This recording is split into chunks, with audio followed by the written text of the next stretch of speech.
১৩ মাসের বেশি সময় ধরে চলছে হামাস ইসরায়েল সংঘাত, তবুও হচ্ছে না এর অবসান, বরং প্রতিনিয়ত বর্বরতার মাত্রা ছাড়িয়ে যাচ্ছে দখলদার বাহিনী।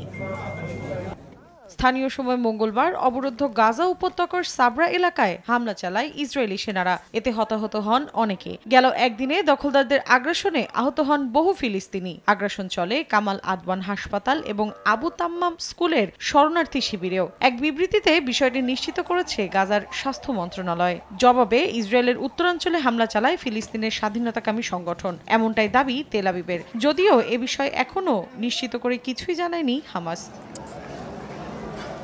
একই দিন প্রায় 2.5 থেকে 3 মাস পর ত্রাণের দেখা পায় খান ইউনিসবাসী। শহরটির কয়েক হাজার পরিবারের মাঝে ময়দা বিতরণ করে জাতিসংঘের ফিলিস্তিনি শরণার্থী বিষয়ক সংস্থা UNRWA। এদিকে গাজায় প্রতিনিয়ত গোলাবারুদের সঙ্গে জীবনযাপন করা মানুষের জন্য এখন নতুন হুমকি হয়ে দাঁড়িয়েছে শীত। সমুদ্র উপকূলে প্রতিনিয়ত তাদের লড়াই করতে হচ্ছে ঠান্ডার সঙ্গে। সবচেয়ে শোচনীয় অবস্থায় শিশু ও বয়স্করা।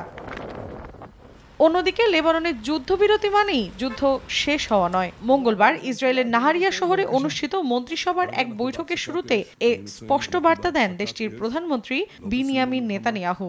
বলেন, তেল আবিব যুদ্ধবিরতির প্রতিশ্রুতি দিয়েছে, কিন্তু হিজবুল্লাহ তা লঙ্ঘন করলে কোনোভাবেই সহ্য করা হবে না।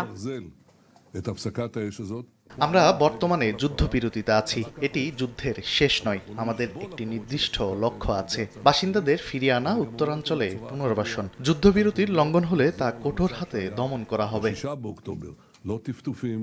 একই দিন এক ভিডিও বার্তায় ইসরায়েলের সামরিক বাহিনীর প্রধান বলেন, সামনের দিনগুলোতে ইরান সমর্থিত গোষ্ঠী হিজবুল্লাহ জানতে পারবে যে তাদের অনেক নেতাকে হত্যা করা হয়েছে। যুদ্ধবিরতি ঘোষণার 1 সপ্তাহ পেরিয়ে যাওয়ার পর ধীরে ধীরে লেবাননের দক্ষিণাঞ্চলে ফিরতে শুরু করেছে দেশটির বাসিন্দারা। ধ্বংসস্তূপ সরিয়ে পুনরায় স্বাভাবিক জীবনযাপনের চেষ্টা করছেন তারা।